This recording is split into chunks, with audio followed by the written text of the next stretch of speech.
Quantas vezes você tem que pedir antes que seu filho faça? Se você não oferecer uma recompensa por uma tarefa rotineira, a tarefa será feita ou você vai ter que brigar por ela.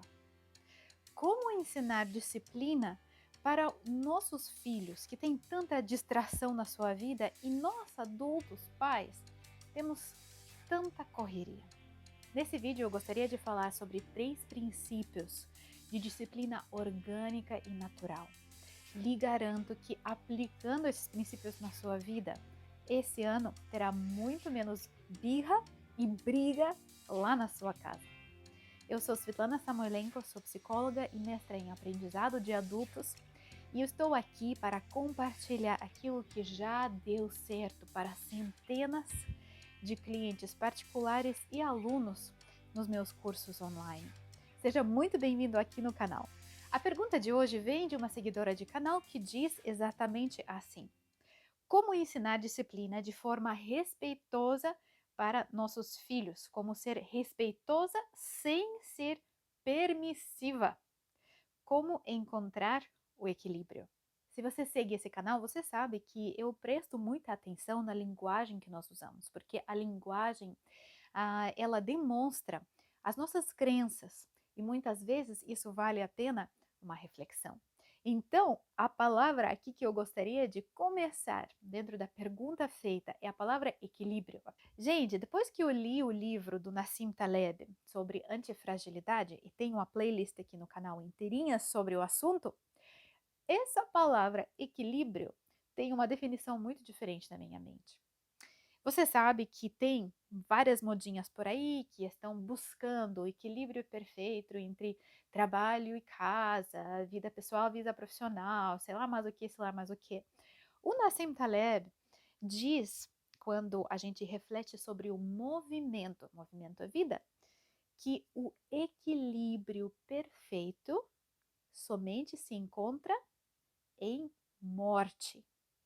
Um corpo morto é um corpo que está em perfeito equilíbrio. Depois que eu ouvi isso, eu nunca mais usei a palavra equilíbrio como algo positivo na minha fala, nos meus produtos, nos meus cursos, etc. Nós desequilibramos o tempo todo. Para caminhar, o nosso corpo precisa se desequilibrar para colocar a perna na frente e dessa maneira movimentar. Para sentir qualquer coisa, os nossos neurotransmissores precisam ser desequilibrados e então reequilibrar e desequilibrar novamente e assim por diante. A nossa vida é uma série de desequilíbrios e reequilíbrios e desequilíbrios. Então, em primeiro lugar, para todos nós, especialmente pais, eu gostaria de sugerir que equilíbrio perfeito não deveria ser a nossa meta na educação dos nossos filhos. Nós vamos errar, nós não somos perfeitos, nunca seremos, nunca saberemos tudo o que é necessário. É a jornada que importa e não o equilíbrio perfeito. Agora vamos pensar sobre disciplina e filhos. Sabe, é tão interessante, muitas vezes nós adultos nos esquecemos de como era quando nós éramos pequenos. Pense comigo, quando você era criança, a palavra disciplina, que tipo de imagem trazia para você? O que você imaginava, pensava, via quando você ouvia a palavra disciplina? Muitas vezes é uma de duas coisas. Algo que doía fisicamente ou emocionalmente. O dois, algo que era tão chato, mas tão chato, que alguém, um adulto normalmente, impõe em cima de nós para fazer que a gente não via a hora daquilo acabar. Por exemplo, tarefa, lição de casa. Ao invés de estar brincando, a gente tinha que estudar uma coisa chata que a gente não via o porquê daquilo. Então, quando a gente fala em disciplina, muitas vezes a imagem é de um pai gritando comigo, de um professor mandando em mim, de um chefe falando alguma coisa para mim que eu não quero. Essa é a imagem da palavra disciplina que nós carregamos. Crescemos com uma definição de disciplina como algo tão chato, tão indesejável, mas tão pesado e necessário, porque alguma pessoa aleatória por aí, decidiu que é necessário sofrer agora para aproveitar mais tarde. Muitas vezes nós pensamos assim, não, mas pois é, chato, mas eu passei por isso, meu filho também deveria. É isso que significa virar gente. Só que os nossos filhos são muito sábios, são transparentes. Eles não querem fazer uma coisa tão estúpida.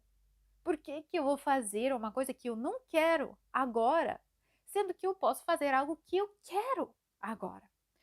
Então, por isso que muitas famílias, muitas pessoas estão lutando contra os seus filhos. Isso resulta em crianças que, de qualquer jeito, recusam-se a fazer qualquer coisa construtiva, ao nosso ver. Resulta, assim, em pais estressados, cansados, com tantas brigas lá em casa. Eu acho que 2023 é o ano que nós devemos parar com essa abordagem, que não tem dado certo para você, nem para mim, e que não vai dar certo.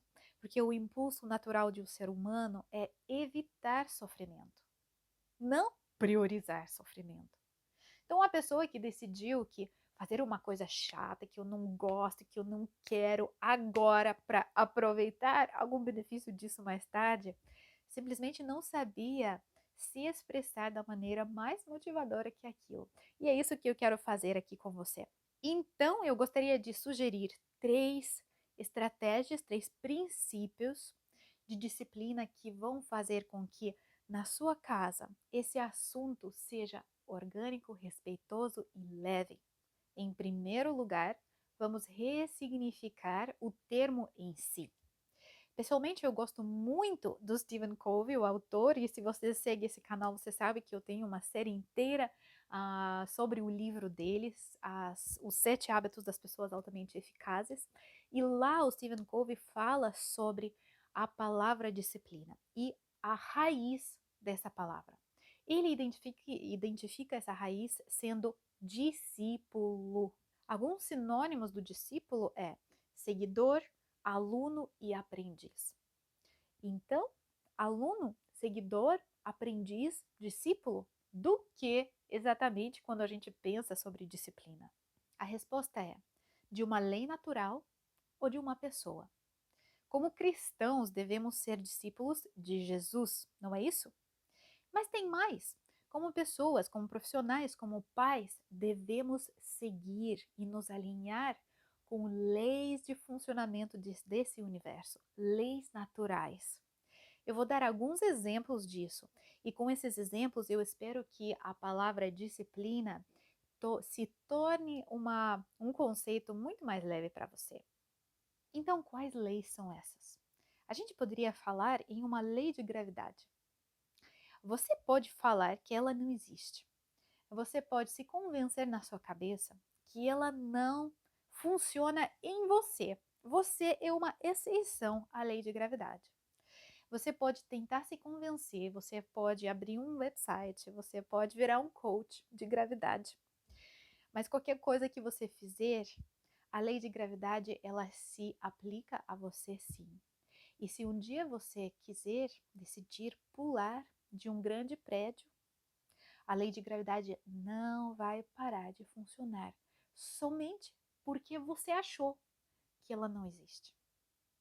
Você está percebendo? Uma lei natural funciona, é assim que a realidade acontece, se você queira ou não, se você acredite ou não. E existem outras leis, leis morais, que também são leis naturais, da mesma maneira que a gravidade. Por exemplo, a lei de saúde física. Queridos, nós precisamos parar com essa coisa de disciplinar a alimentação, comer a coisa chata que eu não gosto hoje, porque quem sabe amanhã não vou ficar com câncer. Nós precisamos entender a lei de saúde física. E a lei de saúde física diz que se eu não cuidar do meu corpo através da alimentação, exercício, relaxamento, descanso, o meu corpo não vai funcionar da maneira mais ah, forte e positiva que poderia. Ponto final. Você pode se convencer que esse alimento ou aquele estilo de vida ou um tanto de álcool ou alguma droga menos pesada, tá tudo bem, que de vez em quando não faz mal. Mas a lei natural de saúde diz que se você não cuidar do o seu corpo simplesmente não terá a força que ele poderia ter. Então veja, quando eu falo de disciplina na alimentação, no exercício, por exemplo, para mim não é uma coisa chata. Não é algo que eu tenho que fazer, não quero, mas tenho que. Estou sofrendo com isso. Não, é um simples entendimento que é por aqui. E se eu for por aqui, eu terei a saúde. Claro que é um pouquinho mais complicado que isso, né? O nosso mundo já é um mundo pecaminoso e eu posso estar carregando consequências não das minhas ações e decisões, mas das gerações antes de mim. E às vezes isso tem lugar de doença genética, etc.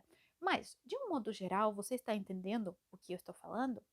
Se eu me alinhar com uma lei de saúde, lei natural de saúde, é assim que funciona o nosso universo, eu estarei comendo saudável, fazendo o exercício que eu gosto, indo para dormir na hora que eu devo, etc. Não porque alguém mandou ou eu tenho que, ou é chato, mas eu tenho que, mas porque eu escolho. Mais um exemplo é uma lei de saúde emocional. Ela diz o seguinte: se eu não tomar conta e responsabilidade por meus traumas passados, eles somente vão piorar. Imagine que você vai viajar. Você vai ficar fora de casa 1 mês, 2 meses, 3 meses. E você deixa uma comida em cima da mesa. Quando você voltar da sua viagem, o que vai ter aí? Será que aquela coisa até agora terrível, que já tem bactérias e já está fedendo, será que se você deixar ela lá por 5 anos, 10 anos, 20 anos, será que Deus vai abrir a porta da sua casa, à força, e ir lá tirar aquilo, se você orar? Se você pedir que alguém ore por você? Será que aquilo vai desaparecer da sua casa? Ou será que vai ficar lá cada vez crescendo mais e mais em uma coisa que já não é mais identificável? Entenda que é a mesma coisa com os nossos traumas passados. Se você não pedir ajuda, se você não encontrar uma maneira de resolver as suas pendências emocionais, uma vida abundante, uma vida saudável não será possível. Mais um exemplo é lei de saúde financeira. Lei de saúde financeira diz que para ter condições para viver, eu preciso gastar menos que eu ganho. É simples, gente. Essa é uma lei da realidade. É assim que funciona o mundo, se você gostar ou não. Então, se você se alinhar com essa lei, a sua vida, o seu estilo de vida será dentro dos padrões que você consegue pagar, certo? E então, se você quiser um poder aquisitivo maior, o que você vai fazer? Você vai aplicar para mais um cartão de crédito? Não! Você vai se especializar, você vai buscar promoções, você vai crescer na sua carreira e você vai ganhar mais antes de você gastar mais. É muito simples, não há segredo. Essa é a disciplina financeira. Ela vem de um entendimento dessa lei natural de saúde financeira. Então, gastar menos que eu ganho não é uma coisa chata. Não é uma imposição do meu marido, do meu pai, do meu governo, sei lá mais do que. E ter um cartão de crédito, mais um cartão de crédito, não é um atalho, não é uma saída. Muito pelo contrário, é um buraco que foi cavado para eu cair nele. Da mesma maneira, nós poderíamos falar em leis de relacionamentos saudáveis, leis de crescimento pessoal, leis de gestão de tempo e etc. Você está entendendo o ponto que eu estou fazendo aqui? A disciplina, ela não é algo imposto, ela é algo natural e orgânico se a gente entender esse conceito de uma maneira verdadeiramente correta. E com esse conceito de disciplina, sendo um discípulo de uma lei, de um princípio, de como funciona o universo, nós fazemos com que a palavra, o termo disciplina e os comportamentos que refletem a disciplina sejam coerentes, sejam íntegros e leves em nossas vidas. Bacana, não é? Se você gostou dessa nova definição, vai lá nos comentários e me deixe um hello, a sua impressão daquilo que passa em sua mente agora. O segundo princípio é: antes de cobrar de alguém, tenha disciplina primeiro em sua própria vida. Um tempo atrás, eu visitei uma família perto da onde eu moro, onde a mãe me chamou porque ela se dizia desesperada com a situação com as suas filhas. Quando eu conversei com ela por telefone, ela falou assim: eu já não sei mais o que fazer, porque elas são bagunçadas demais. É uma bagunça no quartinho delas, no espaço de estudar delas, são gêmeas, duas meninas. E eu não sei mais o que fazer, já briguei, já tentei dar recompensa, já tentei de tudo. Então eu fui lá simplesmente para entender um pouquinho melhor o que essa mãe estava passando, ela estava tão estressada. Quando eu cheguei na casa, eu sentei no sofá. Para eu sentar no sofá, ela teve que tirar um montão de roupa lavada ali, colocar em algum outro lugar. Quando eu olhava em volta, sabe o que eu via? Eu não via uma superfície sem um monte de coisas em cima. A cozinha não dava para ver a pia, não dava para ver as mesas. O quarto das meninas estava cheio de caixas de coisa velha que ninguém mais usava. Não tinha espaço para a mesinha delas ali de escola no quarto. Essa mesinha ficava na sala, no meio da sala, onde tinha TV, onde tinha uma criança menor também. E é essa mesinha minúscula que era bagunçada. E que essa mãe, comigo lá na sua casa, que não tinha 1 centímetro de espaço livre, reclamando das suas filhas que não mantinham aquele espaço em ordem. Gente, eu fiquei chocada. Eu fiquei sem palavras. Eu pensava assim, será que ela não está enxergando o que está acontecendo? Como pais, nós não podemos, nós não temos direito de cobrar dos nossos filhos o que nós não fazemos. Não existe disciplina, não existe ordem no quartinho da criança quando a casa está em um desordem completo. Não existe fazer lição de casa sem reclamar quando o pai e a mãe não conseguem fazer as suas próprias finanças, os seus próprios compromissos a tempo, de uma maneira diligente. Os nossos filhos estão vendo tudo isso. Então, o que eu encorajaria a todos nós, pais, é que nós pensássemos em nossas próprias vidas em primeiro lugar. O que é que o meu filho está observando? Como está o meu espaço pessoal? Como está o meu espaço emocional? Está arrumadinho? Ou é uma bagunça? Será que eu perco o controle das minhas emoções? Será que eu me desequilibro de uma maneira insalubre o tempo todo, mas quero que o meu filho obedeça, que seja bem educado, que seja polido, etc. Será que é isso que eu estou querendo do meu filho quando eu não consigo fazer? Eles veem tudo isso e nós nunca vamos ensinar disciplina para eles a não ser que nós mostremos a nossa e façamos que eles sejam discípulos, nossos discípulos, seguindo o nosso exemplo. Ok, finalmente o terceiro ponto. Crie um ambiente de amor incondicional que é seguro para o seu filho errar. E então, não proteja o seu filho das consequências naturais das suas escolhas. Disciplina orgânica e respeitosa só pode acontecer num ambiente seguro. Quando brigamos, gritamos, demandamos, exigimos, ameaçamos os nossos filhos, eles simplesmente viverão no modo sobrevivência. E nesse modo não é possível nenhum aprendizado.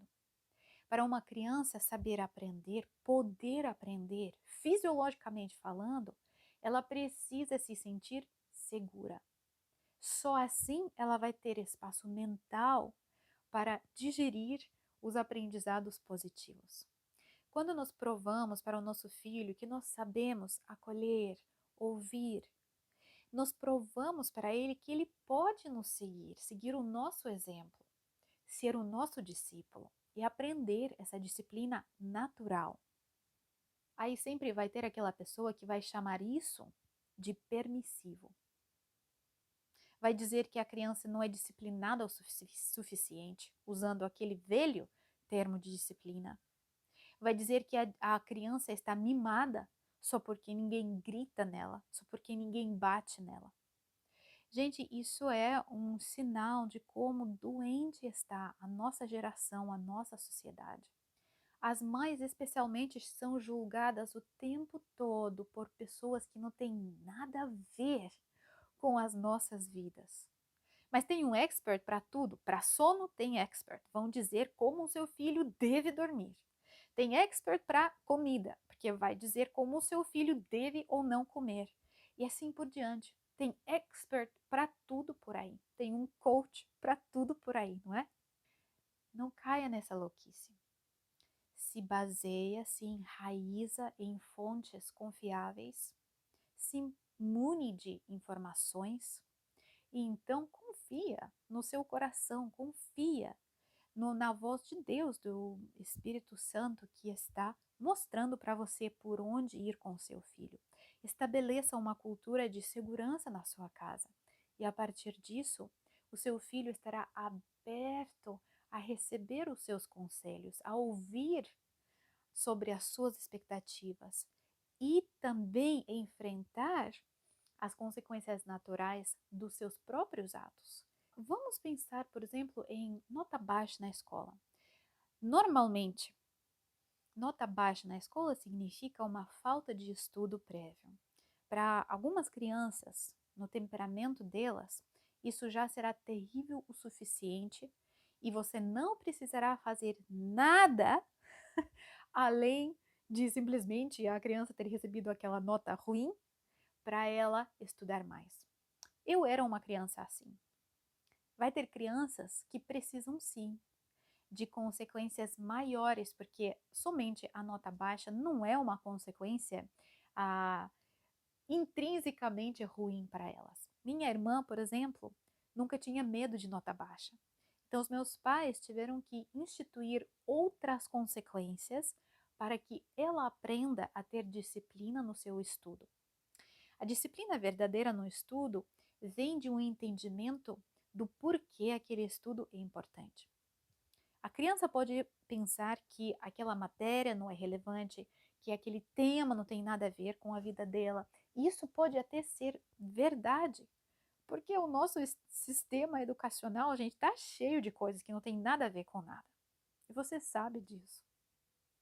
Mas não é somente isso. É o fato de entender como eu estudo, de ter hábitos de estudo, de atingir uma meta que eu coloco para mim. E essa motivação intrínseca, ela vai vir das suas explicações, das suas conversas e sim, de algumas outras consequências que você pode impor como um método de ensinar a disciplina orgânica para seu filho. Por exemplo, você pode entrar em acordo sobre isso com seu filho, bem antes da prova ou de receber a nota final, que você vai ou não fazer uma viagem, que você vai ou não fazer uma certa compra de alguma coisa que a criança quer, baseado na nota que ela traz. Muitos pais fazem isso como uma punição. Se você não trazer uma nota tal, não vai receber X. Não é sobre isso que eu estou falando. Eu não estou falando de punir o seu filho se ele simplesmente não obedecer ou não trazer o resultado que você quer. Eu estou falando de definir junto com o seu filho o resultado desejável para ele, para ela. E a partir daquilo, definir algo a mais que vai acontecer. E se o seu filho não atingir o resultado que o seu filho definiu para ele, aí sim que você pode combinar desde antes que a viagem, a compra, o brinquedo não vai acontecer, porque isso faz parte do ciclo de aprendizado. Quando o seu filho concorda com essa decisão desde antes, a aceitação dessa consequência é muito mais tranquila. Eles ainda assim podem não gostar, não tem problema. Mas você, como um adulto saudável, vai manter aquele limite porque você entende que é isso que ensina ciclos de disciplina para seu filho. E quando esse tipo de situação acontecer várias vezes, você respeitosamente definir o objetivo. E quando esse objetivo for atingido, celebrar junto com seu filho. E quando o objetivo não for definido, de uma maneira calma, sem nenhum eu te disse, manter o limite firme que os dois tinham se comprometido em manter, isso será a escola de vida que o seu filho tanto necessita de você. Bem, essas são as 3 sugestões, os 3 princípios de disciplina que eu gostaria de oferecer para você hoje. Eu tenho alguns outros vídeos sobre o tema aqui no canal. Fique à vontade de clicar e assistir. E claro, inscreva-se, ative o sininho para a gente ficar conectados. Eu agradeço a atenção de vocês. Até o próximo vídeo.